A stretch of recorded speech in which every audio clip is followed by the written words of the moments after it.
Welcome to the Slop Farm. Enjoy the video. You begin by preparing the device. Free up at least 200 MB and connect to a stable Wi-Fi network. Once done, check Android version and ensure Google Play services is up to date because Play Store updates often rely on those. Make sure your device is charging or has good battery. This prevents interruptions. Now open Play Store settings and locate the app version area so you can trigger the update or download the latest APK if automatic update fails.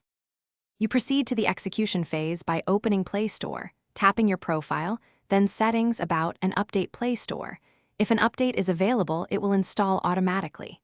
If not, you may download the latest APK only from a reputable source and enable installation from that source temporarily. Once you start the APK install, review permissions and accept only those required.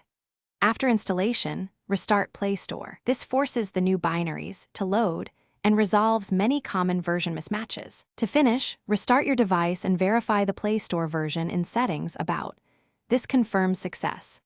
If the app crashes or behaves oddly, clear cache and data for Play Store and Google Play services, then reboot, because cached state can block new versions. If problems persist, uninstall Play Store updates to revert to factory version, then repeat the APK install process carefully. One key troubleshooting tip: always check and restore correct Google Play Services version, since mismatches often cause update failures, and then try again. Thanks for watching.